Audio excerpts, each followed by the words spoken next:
Donc, bienvenue à tous pour ce deuxième volet de webinaire. Nous serons trois intervenants. Nous nous passerons la parole, nous nous relayerons pour les différentes thématiques que l'on va aborder dans le cadre de cette heure. Donc, on va parler de bois, on va parler de papier, on va parler de recyclage et de matériaux. Et le lien avec la série, c'est tout ce qui est à faire aux bénéfices techniques et puis les bénéfices environnementaux que Geoffrey pourra nous détailler par la suite avec Benjamin. Donc, nous parlons aujourd'hui sous l'égide du Carnot Pollinate. Donc, le Carnot Pollinate, c'est un Carnot qui regroupe des laboratoires, 8 laboratoires grenoblois. Donc, Benjamin représente le CTP, nous représentons le côté FCBA, plus d'autres partenaires académiques, le CERMAV, le LJP2, le LRP, le 3SR, le DCM et le DPM, et qui travaillent en coopération pour l'éco-conception et l'éco-production de matériaux fonctionnels et biosourcés à haute valeur ajoutée. Donc, on est vraiment dans la thématique que l'on va traiter aujourd'hui, et la recyclabilité est un des enjeux au travers de laquelle nous pouvons adresser l'éco-conception et l'éco-production. Donc, le réseau de Carnot, rapidement, c'est un regroupement de laboratoires académiques, de centres techniques. La présentation des partenaires juste avant et dans le thème. Il y a 39 Carnots en tout qui sont répartis sur l'ensemble du territoire français, et le Carnot Polynate est un de ces Carnots. Notre objectif à travers ce Carnot, c'est de venir favoriser la recherche partenariale, de venir faire le lien entre la recherche académique, la recherche plus appliquée au travers des CTI et au travers également des partenariats avec les entreprises. C'est quelque chose qui est ouvert et pour lequel nous sommes friands de partenariats avec des industries de fabrication, des startups. Donc, comme déjà mentionné, nous sommes 8 partenaires grenoblois, où Benjamin et moi sommes localisés. Je ne vais pas reprendre, voilà, des CNRS, universitaires, et le tout sous financement ANR, qui nous permettent de financer des différents projets avec des niveaux de TRL différents. On a 4 défis scientifiques qui sont, un premier, l'obtention de la caractérisation de briques élémentaires biosourcées, la fonctionnalisation de ces briques pour venir conférer de nouvelles propriétés, un auto-assemblage contrôlé et la nano-organisation. Donc, ça va être en lien avec la modification des structures, modification des dimensions des matériels biosourcés, et la maîtrise des procédés, l'élaboration et la mise en forme des matériaux biosourcés, et qui nous permettent d'ailleurs de venir favoriser l'incorporation de biosourcés ou l'incorporation de matériaux issus du recyclage pour la thématique qui nous occupe aujourd'hui. On a des objectifs qui sont de faire monter en TRL finalement les technologies. Et donc, de partir de briques élémentaires biosourcées. Donc, là, on va pouvoir parler des molécules, de la cellulose, des hémicelluloses, des lignines. Et ensuite, de venir monter en capacité au travers de la fonctionnalisation, être capacité de venir associer ces différents composés pour venir produire des matériaux, pour venir modifier les performances des surfaces, venir cibler, faire un relargage contrôlé des différentes molécules, des différents composés que l'on peut souhaiter relarguer, typiquement pour un médicament.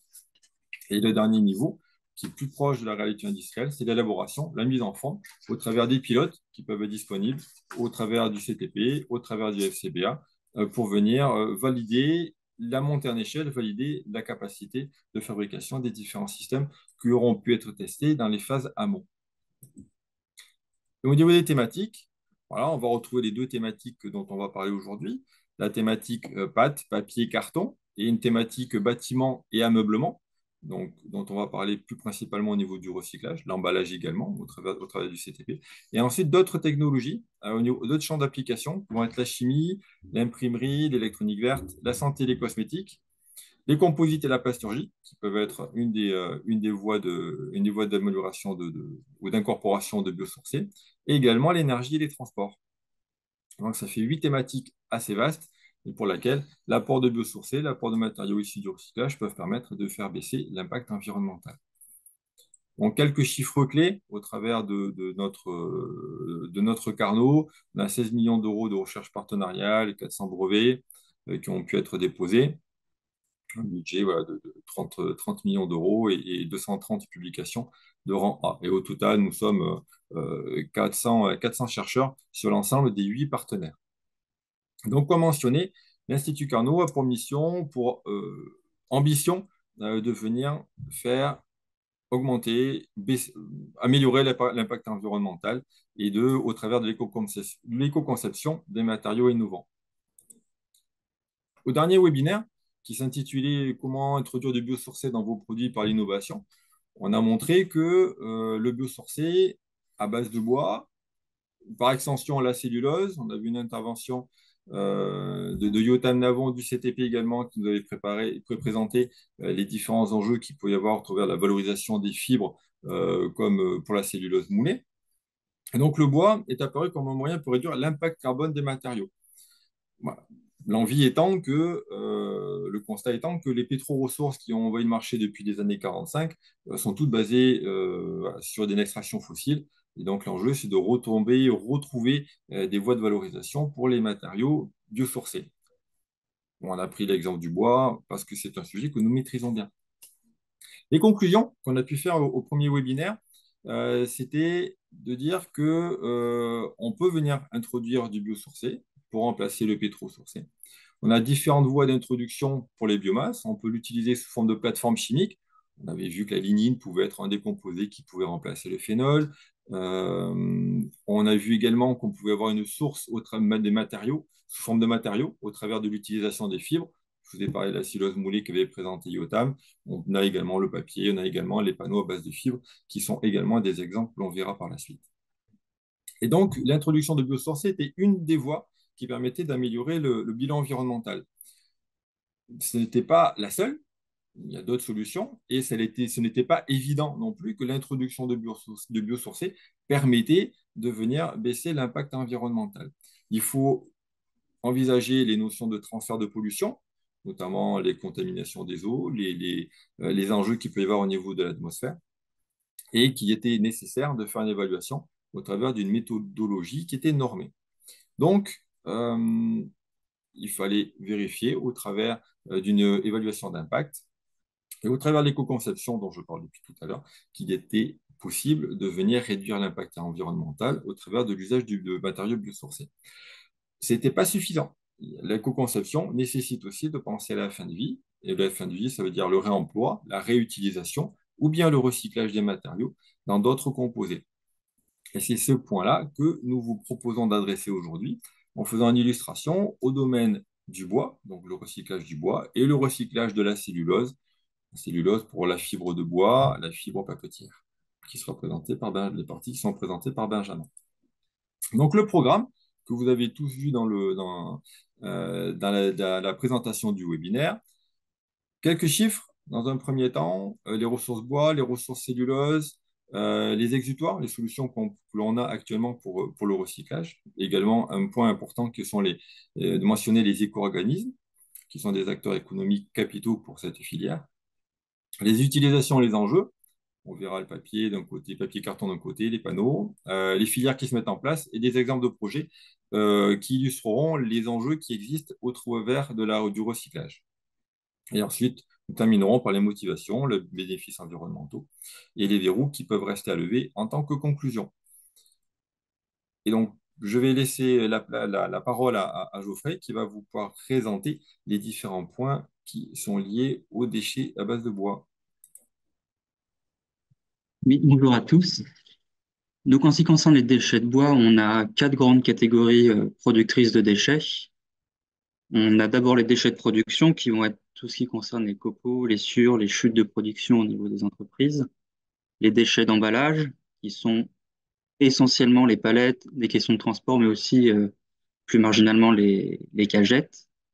Les déchets d'éléments d'ameublement qui sont donc les meubles qu'on a tous chez nous ou les meubles qu'on a au bureau, etc. Et enfin, les déchets du bâtiment, qui sont donc les chutes de chantier et tous les produits et matériaux qu'on retrouve à l'intérieur du bâtiment, les menuiseries, les charpentes, l'agencement. Ce qu'on peut noter aussi, c'est que dans la classification usuelle des déchets de bois, on a quatre classes, qui va de la classe A, qui est du bois massif, à la classe C, qui sont les déchets dangereux. Et on va retrouver, en passant par deux classes intermédiaires qui sont les classes BR1, BR2 en fonction des substances chimiques qu'on peut retrouver dedans. Et globalement, la plupart des déchets de bois sont BR1, BR2, sauf pour les emballages et les déchets de production, où là, on peut retrouver euh, des déchets de bois massifs.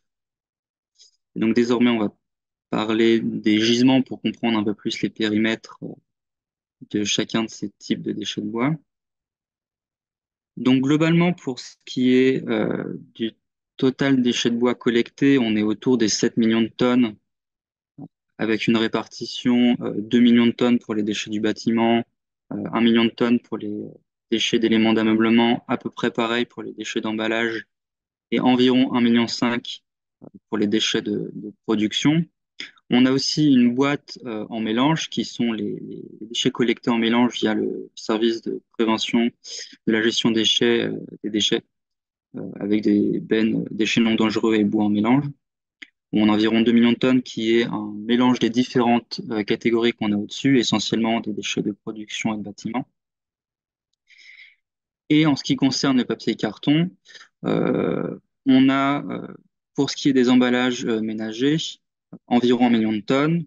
Pour ce qui est des papiers graphiques, dont les prospectus, les journaux, etc., on tourne autour de 1,6 million de tonnes de gisements collectés. Et enfin, pour ce qui est des emballages industriels et commerciaux, on est autour des 4 millions de tonnes. Et donc, retenir dans l'idée ces chiffres, c'est pas important, c'est surtout en fait de comprendre quel est le périmètre des différentes REP et quelle va être la charge des différents éco-organismes, d'où la répartition en fonction de ces différentes catégories. Donc, c'est une transition toute trouvée pour la slide d'après. Et donc, qu'est-ce qu'une REP? Donc, c'est une responsabilité élargie du producteur. C'est un dispositif qui tient responsable les metteurs en marché de financer ou d'organiser la prévention et la gestion des déchets de leurs produits en fin de vie selon différentes filières. Et donc, tous ces metteurs au marché, elles vont enfin, quasiment tout le temps, s'organiser autour de ce qu'on appelle des éco-organismes, qui sont des sociétés à but non lucratif qui ont en charge de s'occuper euh, de cette gestion et de cette prévention des déchets. Et donc, pour financer ces dispositifs-là, chaque metteur en marché va inclure dans le prix de son produit une éco-contribution qui va faire remonter à l'éco-organisme et il va utiliser ce financement-là pour financer la gestion ou s'en charger elle-même. Et donc, on a plusieurs dispositifs filière REP qui sont déjà mis en place. En ce qui concerne le bois, la première, depuis 2012, c'est la REP éléments d'ameublement, qui s'occupe donc des meubles professionnels et des meubles ménagers, enfin, des ménages. La REP produits matériaux de construction du bâtiment, qui a été mise en place l'année dernière au 1er janvier 2023 et donc qui couvre tous les déchets du bâtiment, que ce soit les déchets issus de construction neuve, de rénovation ou de démolition. Et enfin, on a une REP emballage industriel et commerciaux, pardon, qui va être mise en place au cours de cette année pour la préfiguration et en démarrage l'année prochaine, euh, et qui va se gérer donc principalement les palettes en fin de vie en ce qui concerne le bois. En ce qui concerne le papier carton, il y a trois REP. La plus vieille REP qui date de 92, qui est les emballages ménagers. Euh, la REP papier graphique depuis 2006 et qui est fusionnée avec la REP emballage ménager depuis 2024. La REP emballage restauration qui, pareil, a été mise en place cette année et qui va donc concerner tout ce qui est emballage de la restauration ou des mix alimentaires. Euh, et aussi les emballages industriels et commerciaux, comme on l'a vu précédemment. Et tu peux aller à la slide d'après. Et donc, toutes ces REP, il y a plusieurs acteurs à connaître qui vont être en charge de ces différentes REP. En ce qui concerne la filière bois, les deux plus anciens sont Ecomaison et Valdelia, qui sont en charge de la REP d'éléments d'ameublement. Et depuis 2024, on a de nouveaux acteurs qui sont apparus. Ecomaison et Valdelia sont aussi agréés pour la partie produits et matériaux de construction du bâtiment. On a Valobat qui est apparu. qui aussi s'est positionné sur les déchets d'éléments ameublement, mais plus marginalement, et son cœur de métier, ça reste le bâtiment. Et enfin, on a l'OCAB, qui est en fait l'organisme coordonnateur agréé du bâtiment, qui est un organisme chapeau euh, pour être le guichet unique et encadrer les différents éco-organismes qui sont agréés pour la partie bâtiment. Et enfin, pour le papier, bon, je laisserai Benjamin en parler plus davantage, mais on connaît tous forcément Citeo en charge des emballages et l'éco également. Et donc, je vais laisser Benjamin. Ah non, pardon, j'ai oublié ma dernière slide. Et donc, en ce qui concerne les exutoires bois, euh, globalement, ça va se répartir en ce qui concerne la valorisation entre du recyclage en fabrication de panneaux de particules et désormais un petit peu de fabrication de démoulés et en valorisation énergétique. On est un petit peu sur du 50-50 aujourd'hui, que ce soit valorisé en France ou en Europe. Mais on a aussi d'autres valorisations qui sont les reconditionneurs de palettes, où en fait les palettes vont avoir un circuit dédié pour être réparées et réinjectées dans le circuit, et également du réemploi et de la réutilisation, euh, qui par exemple pour le bois tourne autour de 2% du gisement dans le secteur du bâtiment. Et cette fois-ci, je vais laisser parler Benjamin pour la Merci, partie merci papier. Geoffrey. Ouais, donc un point important qui déjà se dessine, hein, c'est que donc c'est le recyclage, c'est quelque chose qui est très réglementé, qui est géré d'un point de vue national. Et on a vu les éco-organismes pour la partie bois. Benjamin va présenter de façon plus détaillée la démarche papetière. Et l'autre approche, c'est que c'est un sujet qui est international. C'est un marché qui va venir gérer la France, on a une réglementation française, mais un marché qui ensuite va se faire à l'international. Donc là, les exutoires du bois, on le verra un petit peu plus tard, concernent l'énergie au niveau national et l'énergie au niveau international. C'est une matière première pour d'autres industries, pour nos voisins européens principalement. Et c'est également une source de matière pour des matériaux. Et donc, cette approche que tu as présentée, Geoffrey, sur l'aspect bois, se retrouve sur l'aspect papier-carton. Et donc, nous avons Benjamin, qui est juste à côté de moi, qui va pouvoir nous présenter ce sujet. Donc, bonjour à tous. Donc là, je vais vous parler un peu de comment on recycle les papiers et cartons. Donc déjà, dans un premier stade, ça va être collecter ces matériaux. Ensuite, les trier pour définir des qualités de papier de récupération. Et ensuite, on va utiliser ces papiers afin de les recycler et de fabriquer de nouveaux papiers et cartons avec des propriétés équivalentes. Alors, techniquement, des études ont été faites et il a été montré qu'il était possible de recycler au moins 25 fois des fibres pour la fabrication de papier et carton. En revanche, statistiquement, les fibres ont un cycle de 7 rotations en gros.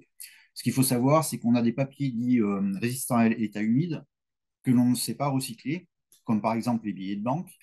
On a des papiers qui ne sont pas collectés, par exemple le papier toilette, et également des papiers qui, de par leur usage, vont être détruits. Et là, je donnerai l'exemple, par exemple, des papiers cigarettes.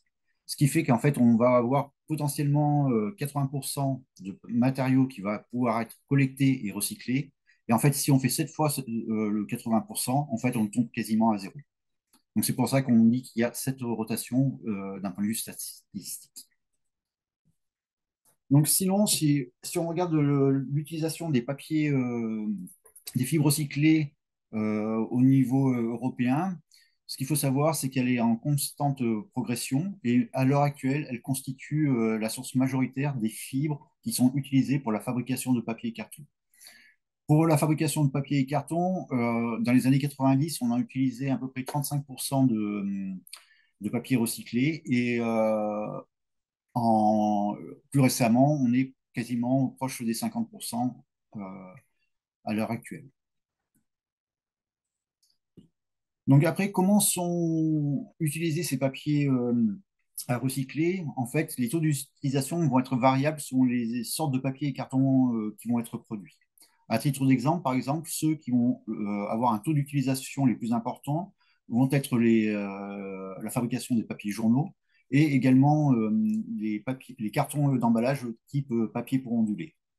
On voit aussi que pour tout ce qui est autres papiers graphiques, comme les magazines ou les ramettes, on va avoir des taux d'incorporation de l'ordre de 10 à 15%. Et pour les papiers à usage sanitaire et domestique, ça va être de l'ordre de 30% environ en 2021. Quelques chiffres au niveau européen et français. Donc, au niveau Europe, on produit à peu près 90 millions de tonnes par an. En France, on en produit 7,3. Et après, sur ce qui est important quand on parle de recyclage, c'est qu'est-ce qui est mis sur le marché, qu'est-ce qui est consommé réellement. Donc, au niveau européen, on consomme à peu près 75 millions de tonnes et 8,5 millions de tonnes en France. Ensuite, sur ces papiers qui sont consommés, une certaine quantité vont être collectées. Donc, au niveau européen, on se retrouve à peu près avec 56 millions de tonnes, dont 7,3 millions de tonnes au niveau français. Une fois qu'ils ont été collectés, il va falloir les utiliser pour faire du papier recyclé. Donc, au niveau européen, on utilise à peu près 49 millions de tonnes. C'est-à-dire qu'on est excédentaire par rapport à ce qui est collecté. Donc, ça va aussi alimenter à ce niveau-là le circuit international. Et en France, on collecte 7,3 millions de tonnes et on n'en utilise que 5,2. Et donc, en fait, ce qui est important, c'est le taux de récupération. Donc, c'est ce qui est collecté par rapport à ce qui est consommé. Au niveau européen, on est en moyenne aux alentours de 72%. Et la France, on est parmi les bons élèves avec 79%. Et après, le taux d'utilisation, c'est donc la consommation de papier à recycler que l'on rapporte par rapport à la production. Donc, au niveau européen, on se retrouve en gros à 55% et la France de l'ordre de 71%.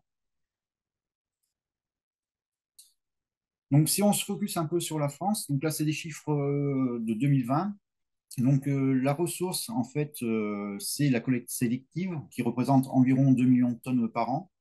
La collecte industrielle, 4,2 millions de tonnes. Les collectes de bureaux, environ 0,2 millions de tonnes. Et ce qu'il faut savoir, c'est que 60% du volume qui est collecté en France est vendu sur le marché français. Et si on regarde la consommation de papier à recycler, donc en 2020, on consommait 4,9 millions de tonnes sur le territoire français, c'est-à-dire qu'on avait un excédent de 1,4 million de tonnes qui étaient utilisées au niveau européen ou international. Et si on regarde un peu l'utilisation de papier à recycler selon les deux grandes sortes, euh, donc pour l'emballage, on se retrouve avec un taux d'utilisation de l'ordre de 92% et pour le papier graphique de l'ordre de 66%. Donc là, je vais revenir un peu sur les différentes REP qui peuvent concerner les produits papier et carton. Donc comme mentionné précédemment, la première REP qui date de 92 concernait les emballages ménagers. Il n'y avait pas que le papier, mais on avait aussi les emballages papier. Ensuite, on a eu en 2006 la REP sur les papiers graphiques. Et depuis quelques années, en fait, les deux ont fusionné et on se retrouve avec deux principaux acteurs, donc l'ECO et surtout Citeo. Plus récemment, ce qui a été mis en place, c'est les emballages de la restauration avec Citeo Pro. Ça date à peu près de la mise en place, je crois qu'elle est officielle depuis à peu près une quinzaine de jours. Il y a celle qui concerne les emballages industriels et commerciaux. Donc là, pour la filière papetière, c'est là où sont collectés les plus gros volumes de matériaux. Et on a encore une dernière qui va être mise en place, c'est tout ce qui concerne les textiles sanitaires. Et là, c'est en cours de discussion, mais potentiellement, les papiers à usage sanitaire et domestique, comme les essuie-tout, les mouchoirs, les papiers toilettes, pourraient être concernés par cette règle. Ok, merci Benjamin. Donc, on voit bien que la filière est extrêmement bien organisée côté papetier avec des capacités de tri et de sélection selon les usages que l'on va faire des différentes ressources fibreuses. Donc, pour continuer, nous vous proposons de poursuivre par les aspects utilisation, les aspects enjeux. Donc, on en a parlé déjà rapidement pour l'aspect bois, l'aspect papier, et que nous pourrons également illustrer par des projets en cours qui montrent l'impact ou la notion importante qu'il peut y avoir d'avoir de nouvelles solutions pour les matériaux présents sur le marché. Sur l'aspect bois, Geoffrey, je te laisse commencer. Ouais. Donc, comme on l'a vu, le recyclage, ça passe essentiellement par le recyclage en panneaux de particules. On a environ 1 million de tonnes de déchets de bois qui sont incorporés dans les panneaux de particules, ce qui fait un taux de recyclé d'à peu près 40% en France. Et il y a autant de tonnes de déchets de bois qui sont envoyés vers les panneautiers étrangers. Et donc, comme on peut le voir sur cette carte, on a des sites de production de panneaux de particules un peu répartis sur sur toute l'Hexagone. Euh, Tu peux aller sur la slide d'après. Après, même si le recyclage est la première source de valorisation en recyclage, le panneau de particules, pardon, en première source de recyclage en France, on a également d'autres valorisations possibles pour les déchets de bois. Euh, on peut les utiliser en paillage litière pour les déchets de bois massifs, les recycler en biocombustible, donc c'est-à-dire en pellets ou en briquettes pour les utiliser dans des chaudières individuelles en fonction de leur composé chimique, bien évidemment. Et ensuite, on a de la réutilisation, du réemploi et de la valorisation énergétique. Et donc, ce qui est important de noter, et comme on peut le voir avec le nombre de flèches en fonction des classes, c'est que, et tu peux passer à la slide suivante, ce qui est important de retenir, c'est que plus on va vers une classe qui descend, plus il va y avoir des enjeux de recyclabilité et, et moins de valorisation possible. Avec la classe A, qui sont les déchets de bois bruts, on peut faire à peu près tout. Euh, les déchets de BR1, qui sont des déchets de bois mais qui contiennent ni métaux lourds, ni organohalogénés, on peut faire du recyclage panneau et de la valorisation et du réemploi, mais on ne peut pas faire de briquettes ou on peut pas recycler en briquettes. Et les BR2, qui sont les autres déchets de bois classés non dangereux qui sont traités ou revêtus, pareil, on peut encore faire du recyclage panneau et de la valorisation énergétique. Euh, mais on voit bien que plus on a des compositions chimiques dans les déchets de bois, plus il va y avoir des questions qui vont se poser au niveau du recyclage. Et je vais laisser justement Michael développer ce point-là. Voilà, donc, comme tu l'as bien décrit, plus on va être complexe en termes de composition chimique, plus on va réduire l'entonnoir et moins il va y avoir de valorisation possible. Et donc, si on vient avoir un exutoire actuel qui est majoritairement les panneaux de particules, tu as parlé des dés de palette, on aurait pu parler également en faible proportion dans l'OSB, on est sur des notions qui sont en lien avec les possibilités des procédés de venir convertir ces matériaux bois. Le procédé des panneaux de particules est assez simple et permet de venir traiter différentes ressources bois parce qu'il y a un enjeu de dimension. On verra l'exemple du papier, on a des fibres déjà qui sont individualisées, que l'on peut venir réutiliser en fibres. Ici, on va se retrouver avec des matériaux issus du bois, on va avoir des poutres, on va avoir des panneaux, on va avoir des menuiseries qui vont avoir des dimensions trop importantes et qui vont être compliquées pour être réutilisées telles quelles. Il va y avoir une première étape qui va être nécessaire, qui va être le broyage pour la mise en dimension des différents éléments. Ensuite, vont s'enchaîner une étape de séchage, une étape de fractionnement, d'encollage et une étape de pressage qui vont permettre de venir recréer du lien entre ces différentes particules et qui vont nous permettre d'avoir les panneaux plats que l'on connaît bien. Le gros intérêt qu'il peut y avoir au travers du panneau de particules, c'est qu'on a plusieurs couches, une couche interne et deux couches externes, et que la couche externe est composée d'éléments qui sont relativement fins et pour lesquels on peut avoir une uniformité de dimension, bien sûr, mais une uniformité également d'aspect qui va permettre d'éviter d'avoir des défauts qui pourraient avoir comme origine les différents types de matériaux bois. Parce que les BR2, typiquement, vont venir on va venir considérer des produits qui ont été revêtus, sans doute le produit de bureau sur lequel vous vous appuyez, et notamment un de ces déchets est tout l'aspect de surface, la feuille de mélamine que vous avez en surface, peut venir derrière créer des défauts et qui sont masqués si on retrouve cette couche, ce matériau en couche interne. Donc, techniquement, c'est faisable. Mécaniquement, c'est faisable. On broie, on fait le procédé et derrière, on est capable d'obtenir un panneau. Par contre, il y a des gros enjeux au-delà de la méthode de préparation qui sont liés à la composition chimique. Comme l'a dit Geoffrey, comme je l'ai dit après, l'enjeu, la complexité, elle vient du type de traitement ou du type de composés qui vont être présents sur nos bois issus du recyclage. Donc, certains composés vont être extrêmement réglementés, certains vont être interdits, et pourtant, ils peuvent se retrouver dans les produits de traitement du bois. Donc, il y a une norme qui a été établie, qui est suivie, et qui se base sur les normes du jouet, et qui réglemente les proportions de composés de produits chimiques que l'on peut retrouver dans le traitement du bois. On va retrouver dans le bois traité, on va retrouver de l'arsenic, on peut retrouver du chrome, du cuivre. Ce sont des procédés qui ne sont plus utilisés actuellement, mais les produits, les matériaux bois sont toujours présents, sont toujours utilisés et donc un jour rentreront dans la filière du recyclage. Donc il est important pour les producteurs de panneaux d'être capables de venir tracer, de venir identifier les composés qui sont présents dans dans le bois qui les approvisionne et de vérifier qu'il y a bien une absence de ces différents composés. Les produits de classe C, donc les produits qui sont les plus compliqués, ou en tout cas pour lesquels l'exutoire est actuellement uniquement à l'énergie, on va retrouver la créosote, et qui est un composé qui est extrêmement peu toléré pour l'aspect panneau de particules. Donc les déchets de classe C sont interdits pour pouvoir respecter ces seuils. Ce sont des grammes par kilogramme sec de panneau. Donc ça fait tout de suite des quantités qui sont très très faibles.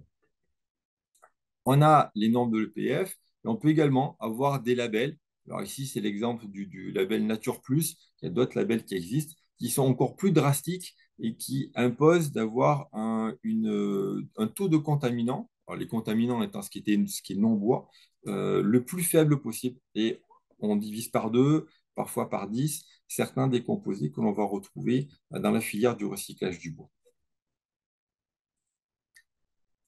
La, la, la, la difficulté, ça va être d'être capable de venir trier les différentes ressources bois qui vont venir approvisionner les différentes instances de valorisation.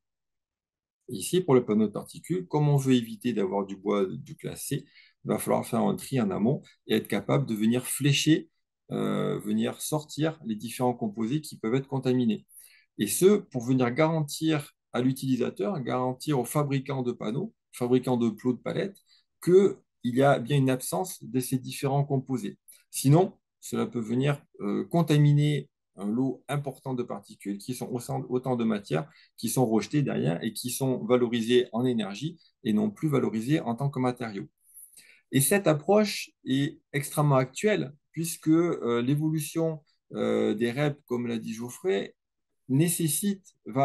implique d'avoir des matériaux issus de la construction qui vont se retrouver dans l'approvisionnement des panneaux. Et ce n'est plus uniquement de l'ameublement. Donc, il peut y avoir des produits issus issus du traitement du bois pour améliorer sa préservation, qui vont rentrer dans le circuit, qu'il va falloir trier, extraire et valoriser d'une façon différente de la filière panneaux de particules.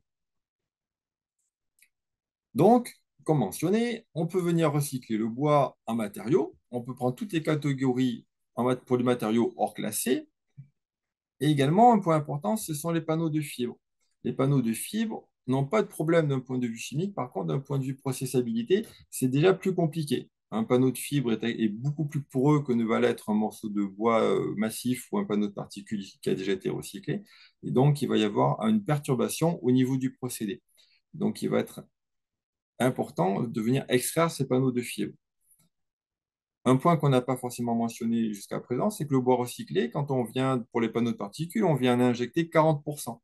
On est capable de monter à 50, 60. En Italie, on est à 100% de panneaux de produits de bois issus du recyclage pour venir fabriquer les panneaux de particules. Ça a des conséquences sur les procédés, mais c'est possible. Donc ça veut dire qu'on peut venir mélanger notre bois issu du recyclage en proportion variable avec du bois vierge. Le boîtier, on l'a dit, ça part uniquement en énergie. Et l'aspect développement, qui actuellement est extrêmement prégnant au niveau du marché du bois, c'est les panneaux de fibre. Les panneaux de fibre, il en faut moins de 5% dans une livraison de panneaux de particules. Si on dépasse ces 5%, on est hors du cahier des charges et ça peut venir créer des défauts qui sont préjudiciables aux performances des panneaux. Donc, ces panneaux de fibre, ça représente 60 millions de tonnes en Europe pour les 5 dernières années. Donc, ça fait des volumes qui sont extrêmement importants et pour lesquels nous n'avons actuellement aucune méthode de recyclage disponible. Alors, actuellement, moins un an, ouais, il y a un an, c'était vrai, c'est en train d'évoluer et il y a des projets de recherche qui sont montés et qui sont en cours pour venir valoriser ce type de composés. Donc, le premier projet, c'est le projet Ecorofirm, qui est un projet européen où on a un focus exclusif sur les panneaux de fibre. Et l'enjeu, c'est de venir développer des méthodes de tri et également développer des méthodes de valorisation de ces différentes fibres, avec un objectif de dire que 25% des fibres vierges qui sont utilisées pour la fabrication de nouveaux panneaux sont remplacées par des fibres recyclées. En bas à droite, j'ai mis pour la France l'évolution de la production de panneaux de fibres. Donc, ça représente des quantités qui sont extrêmement importantes de venir remplacer ces 25% de fibres vierges. Donc, c'est un projet qui se consacre uniquement aux panneaux à base de fibres. Il y a un autre projet qui est en cours et qui, lui, s'appelle Sisuflow, où là, le focus, il est fait sur le secteur du revêtement.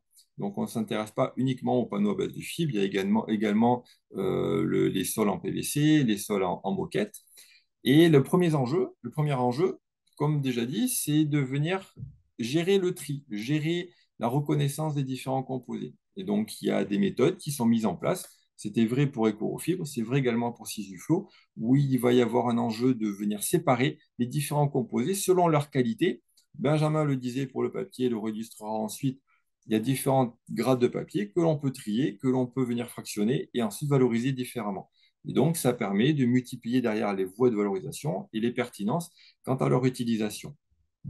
Et notamment dans ce projet Sisuflow, on retrouve un enjeu autour du recyclage des panneaux stratifiés pour le sol et une méthode de tri, une méthode de défibrage innovante a été mise au point pour venir, à partir des panneaux de fibres, venir réindividualiser les fibres et être capable de venir les réintroduire dans un panneau MDF. Donc, c'est Unila qui a développé cette technologie et qui vise 25% de matières premières issues de fibres recyclées dans ces panneaux de fibres. Donc, on est vraiment en phase par rapport à l'affichage du projet précédent, mais ça montre bien qu'il y a un enjeu au travers du recyclage de ces panneaux de fibres. Et une des solutions, c'est de venir identifier de nouveaux exutoires. Et donc, à partir des fibres, qu'il faut venir séparer. Donc, on a parlé de la méthode par vinyle. Il y a d'autres méthodes qui ont été testées. On a testé au sein d'un projet Recifibre avec le CTP et puis d'autres partenaires des solutions pour venir séparer les fibres. On a appliqué des procédés papier, des procédés de l'industrie du panneau, avec des gros enjeux au travers de l'eau. Parce que la difficulté, pour la filière bois par rapport à la filière papetière, c'est la gestion de l'eau. La filière papetière est une filière qui a besoin d'une grande quantité d'eau, au contraire de la filière bois qui, elle, a des procédés par voie sèche. Donc, toute technologie qui va venir apporter de l'eau, va venir augmenter l'humidité du matériau, va nécessiter des technologies de séchage pour venir extraire cette eau ensuite. Donc, c'est extrêmement compliqué de venir transposer une technologie à une autre.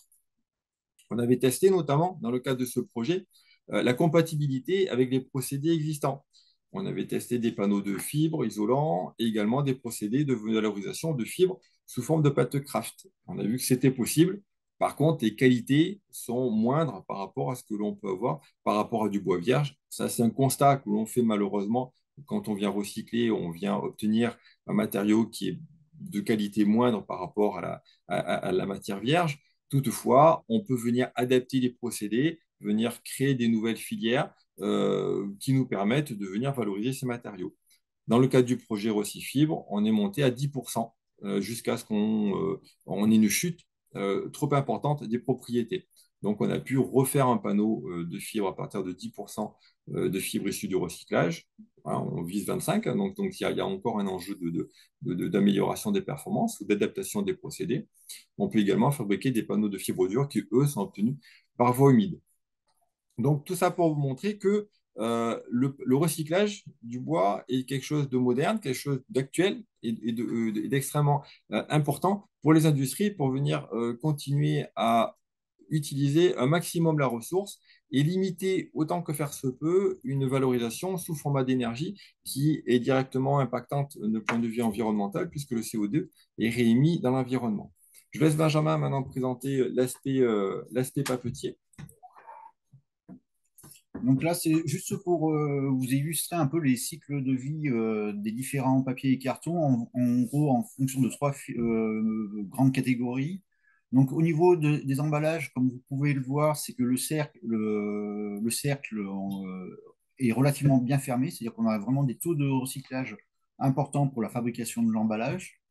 Si on s'intéresse maintenant au papier graphique, donc les papiers blancs, on voit qu'on utilise effectivement des fibres recyclées, mais une partie des fibres issues du papier graphique qui sont collectées et triées vont aussi servir à alimenter la production des emballages, mais également la fabrication des papiers à usage sanitaire et domestique, tels que les essuie-tout par exemple.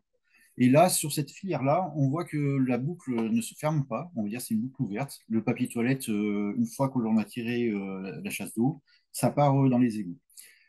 Ce qu'il faut me mettre en avant, c'est que là, à l'heure actuelle, la boucle est ouverte sur les produits dits hygiène, mais il y a des initiatives à l'heure actuelle pour récupérer, par exemple, les essuie-tout commerciaux, des choses comme ça, pour pouvoir le réincorporer dans cette filière-là.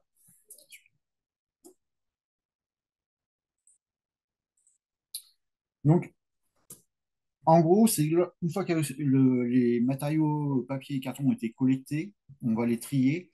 Et il existe environ 100 sortes qui sont définies selon la norme européenne EN 643. En gros, ce qu'il faut retenir, c'est qu'on va se retrouver avec une matière première qui est plutôt brune, qu'on va utiliser pour fabriquer des papiers d'emballage. Donc, c'est de la filière dite recyclage. Et tout ce qui est papier blanc, en fait, on va les utiliser une fois que l'on a éliminé l'encre, donc c'est l'étape de désancrage, pour refabriquer des papiers blancs. Donc, bien qu'on puisse choisir les sortes de papier à recycler que l'on veut utiliser dans nos recettes pour fabriquer soit du papier, soit du carton, ce qu'il faut savoir, c'est que cette matière première, elle est non homogène, non contrôlable, avec des constituants non fibreux qui sont présents et avec des produits appliqués lors de la transformation comme les cols et les encres qui peuvent gêner nos procédés. Donc, juste pour vous donner un ordre d'idée, c'est là ce que je vous ai illustré sur la droite, c'est l'approvisionnement dans une usine de recyclage ou de désancrage. Et ce qu'il faut savoir, dans certaines usines, c'est 1 tonne toutes les 30 secondes qui alimente le procédé. Et donc, malgré cette difficulté d'inhomogénéité, il va être nécessaire de produire un produit aux propriétés constantes au final. Donc, les procédés qui sont mis en place, comme l'a dit Michael précédemment, en papeterie, on travaille en milieu aqueux. Donc, on fait une remise en suspension pour individualiser les fibres des autres constituants. Ensuite, on va éliminer des indésirables en fonction des caractéristiques de ceux-ci, soit par différence de taille lors du classage, soit par différence de densité des particules par des étapes d'hydrocyclonnage, ou par des différences de propriétés physico-chimiques, telles que l'hydrophobicité des encres. Et là, on va éliminer les particules d'encre par une étape de flottation, par exemple. Et donc, le procédé, en fait, c'est une accumulation de toutes ces petites étapes. Donc, on a donc la remise en suspension, les séparations mécaniques, la séparation des encres et des charges minérales pour fabriquer du papier à usage sanitaire et domestique ou du papier graphique. On a une étape d'épaississage et en principe, on peut alimenter une machine à papier dans le monde idéal. Donc ça, c'est un peu ce qui va se passer pour les usines qui fabriquent des papiers d'emballage. Pour ceux qui font du désancrage, en fait, on va avoir une succession de l'étape de désancrage qui peuvent être de 1 à 3 boucles de désancrage pour pouvoir produire du papier suffisamment blanc. Et ce qui est important de noter, c'est bien que l'on travaille en milieu aqueux, donc avec de l'eau, c'est qu'on réutilise en interne tous nos eaux de procédé. C'est-à-dire qu'en fait, on utilise énormément d'eau dans le procédé, mais celle-ci est réutilisée dans l'usine. Oui, on adresse les enjeux environnementaux. Donc, l'impact du procédé est extrêmement important. Utiliser du recyclé, utiliser du biosourcé, c'est bien, mais il faut que le procédé soit également compatible avec les enjeux. Et donc, il y a des gros efforts qui ont été faits par les papetiers pour venir boucler et réduire un maximum ces volumes d'eau qui sont utilisés et ces rejets. Et donc, ça fait le lien avec la troisième partie au travers des motivations de l'incorporation de ces produits recyclés par rapport aux bénéfices environnementaux en carbone. Et puis, nous terminerons pour la conclusion sur les verrous qui sont à lever. Geoffrey, je te laisse parler des bénéfices environnementaux. On peut faire déjà un rappel des bénéfices environnementaux des biosourcés. Donc, les biosourcés, donc, ils ont cette propriété de séquestration du carbone biogénique euh, lorsque l'arbre pousse, etc., en, en séquestrant le carbone biogénique. Et du coup, ça a cette propriété de stocker le carbone durant toute la vie du produit euh, jusqu'à une rémission à sa fin de vie. Il y a aussi une deuxième qualité des matériaux biosourcés qui sont la substitution énergétique et la substitution matière. En gros, on va utiliser de la biomasse plutôt qu'une énergie fossile ou des ressources euh, et des énergies fossiles pour la substitution matière. Euh, et en fait, c'est important d'avoir ça en tête parce qu'il faut qu'on conserve cette qualité de biosourcé quand on recycle la matière. Donc, tu peux passer à la slide d'après. Donc là, on regarde. J'ai pris une tonne de bois recyclé comparé à une tonne de bois non recyclé. Donc forcément, lorsqu'on recycle avec un déchet de bois, on va éviter la séquestration de carbone biogénique du bois massif et de la matière première. Et donc ça va créer forcément un impact, même si c'est évité. En revanche, par contre, on va éviter tout ce qui est les consommations de la production jusqu'aux opérations de déchiquetage, fragmentation du bois pour tout ce qui est rondin vierge et idem tous les impacts associés de la production jusqu'au broyage du bois pour les connexes de scierie. Et le recyclage, ça va avoir un bénéfice, c'est que par contre, même si on évite la séquestration de carbone de matières premières, on va par contre séquestrer du carbone biogénique à travers le déchet qu'on va réutiliser. Et par contre, on va ajouter d'autres impacts qui sont le tri, le broyage du déchet et l'élimination des refus de tri. Et donc, l'un dans l'autre, en fait, finalement, ce qu'on retrouve, et fort heureusement, c'est on a une balance positive dans le sens où on ne réémet pas de nouvelles émissions de carbone et même on permet d'en substituer. Donc le recyclage a un effet positif au niveau carbone. Après, bien sûr, on va éviter de généraliser et l'important, c'est de le faire de produit par produit parce que là, c'est vraiment une tonne de bois et il y a forcément d'autres composants qui peuvent entrer en jeu. Et surtout, c'est là aussi on arrive à la limite de la méthode de calcul de la vision produit, où on va séquestrer au niveau des matières premières et réémettre en fin de vie. Euh, Sauf que si on voit une méthode un peu plus dynamique d'une utilisation de cascade, une utilisation de recyclage en cascade, où en fait, au niveau du produit, on va en fait allonger de quelque manière la durée de vie de la séquestration du carbone. Et c'est vraiment dans cette utilisation en cascade des produits qu'on voit vraiment un intérêt significatif du recyclage des matériaux biosourcés. Et je vais laisser maintenant la parole à Benjamin pour parler des enjeux papier. Donc, déjà, dans un premier temps, pour se rappeler, si on veut faire du papier blanc, si on a des fibres brunes, ça va être très compliqué. Donc, il faut vraiment avoir un bon choix des sortes de papier à recycler que l'on veut utiliser et que les cahiers des charges soient respectés, c'est-à-dire qu'on se retrouve effectivement avec la bonne matière première. L'industrie papetière de tout temps essaye de réduire, comme toute industrie, ses coûts de production, et ça va passer via une optimisation des procédés et ou une limitation aussi des rejets que l'on émet. On est toujours en constante, on essaye toujours de réduire la consommation d'eau et d'énergie, ce qui est illustré au niveau européen sur la figure à droite. Donc ce qui est en vert, c'est la diminution de la consommation électrique.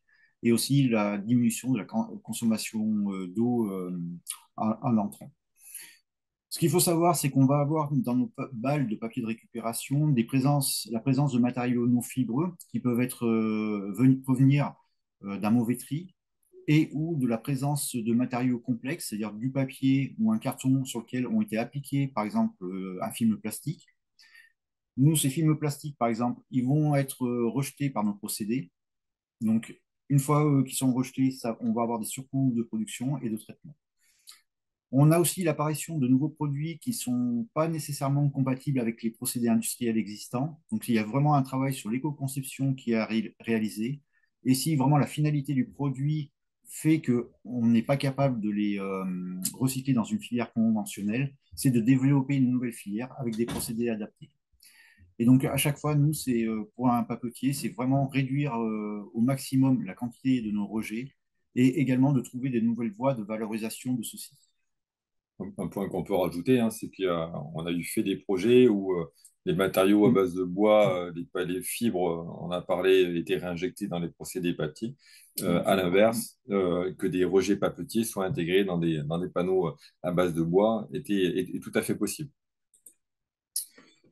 Donc le futur pour l'industrie papetière, c'est vraiment de pérenniser cette filière de recyclage, c'est-à-dire utiliser des fibres recyclées et aller vers une augmentation de leur utilisation. Et là-dessus, il faut vraiment prendre en compte que faire en sorte que le produit soit effectivement recyclable, mais le plus important, c'est qu'il soit recyclé dans la vie réelle. Donc pour cela, il faut s'assurer de la bonne collecte et du tri de ceux-ci. Éviter aussi d'avoir des produits perturbateurs qui peuvent être fibreux ou non fibreux dans nos matières premières. Et développer dans ce sens des procédés adaptés pour les matériaux les plus difficiles. Un autre point aussi pour pérenniser et augmenter l'utilisation des fibres recyclées, c'est vraiment optimiser l'usage des différentes qualités de papier de récupération et de trouver donc de nouveaux débouchés ou de nouvelles utilisations. Réduire l'impact environnemental, à la fois matière, eau, énergie et déchets. Donc là, ça va passer via une augmentation du rendement et une amélioration de l'élimination et de la gestion des indésirables. Donc ça veut dire, ça va passer par une optimisation des procédés existants, développer éventuellement de nouveaux concepts pour traiter des matières un peu plus difficiles, mais également valoriser les rejets, comme l'a dit Mickaël. Et entre autres, par exemple, nous, on va rejeter certaines fibres qui sont pour nous dites grossières, mais qui correspondent en fait plutôt à des fines pour les panoteurs. Donc on peut croiser un peu les différentes filières. Et également, pour réduire l'impact environnemental, c'est aussi améliorer les performances des fibres et produits finis, et donc aller vers un allègement, c'est-à-dire développer les mêmes propriétés, mais avec moins de matériaux. Et donc les propriétés que l'on recherche, c'est essentiellement les propriétés mécaniques, essentiellement pour l'emballage, et également les propriétés optiques pour ce qui est filière graphique. Donc, merci Benjamin. Donc, ces différents points, enfin, finalement, le futur pour l'industrie papetière, hein, ça peut être la même chose pour l'industrie du panneau, ça peut être la même chose pour l'industrie du bois, et je pense on peut généraliser encore. Au niveau de la filière bois, l'enjeu, c'est de venir utiliser l'ensemble des produits bois. On a vu qu'on avait une filière royale actuellement, mais qui nécessite d'avoir une amélioration au niveau des étapes de tri, une amélioration au niveau des performances, et que chacun des acteurs coopère et retrouve les enjeux qu'il attend au niveau des produits finis. Et donc, c'est notamment disposer des solutions de tri efficaces, des choses sur lesquelles nous travaillons actuellement en partenariat. Euh, L'enjeu, donc, c'est comme pour le papier, hein, c'est venir valoriser en matériaux un maximum de ressources, limiter au maximum l'exutoire énergie. Donc, il faut innover pour trouver de nouvelles voies de valorisation adaptées au grade. On a vu le boissier, typiquement, qui est un déchet dangereux, qui n'a pas de valorisation actuellement, autre que l'énergie, et faire un travail de mise en relation des acteurs multifilières. On a parlé filière papier qui parle à la filière panneau, filière bois qui parle à la filière papier. On a également la filière papier qui peut également travailler pour l'aspect bâtiment avec tous les enjeux d'isolation à partir de watts de cellulose qui sont actuellement développés. Et selon le type de gras de papier, des performances différentes peuvent être obtenues. En conclusion, par rapport à ce webinaire que l'on a voulu assez varié et ça, c'est pour cela qu'on a traité l'aspect bois et l'aspect papier, l'aspect cellulose en parallèle. On a vu la ressource, on a vu les différentes utilisations, les différents enjeux, et également les motivations qui sont autour des bénéfices environnementaux. En carbone, on a vu pas uniquement, mais également les bénéfices environnementaux par rapport à l'eau, en particulier pour le papier. Donc, on a encore des verrous à lever. La capacité de mobilisation de la ressource est à accroître et ça passe par les filières de récupération, les filières de valorisation et anticiper les capacités de tri et anticiper les capacités de réutilisation donc, au travers de l'éco-conception. Au niveau des procédés qui sont aussi à réinventer, qui sont à faire évoluer pour venir incorporer des matériaux qui sont issus du recyclage. Et voilà, la facilité, ça reste l'énergie. C'est intéressant d'avoir une énergie qui est issue de biomasse, mais ça reste une exutoire qui est actuellement la seule pour les déchets dangereux, mais qui est à faire évoluer pour qu'il y ait un choix qui puisse exister. Et donc, c'est une mobilisation de tous les acteurs. On voit bien qu'il y a un croisement entre l'aspect papetier et l'aspect bois. Les deux sont liés, justifient les relations préférentielles FCBA, CTP, justifient le travail dans le cadre du Carnot Polynat, mais ça passe au travers de l'éco-conception pour réduire l'impact et la pression environnementale. Et c'était la dernière diapo, et ben, nous vous remercions pour votre attention.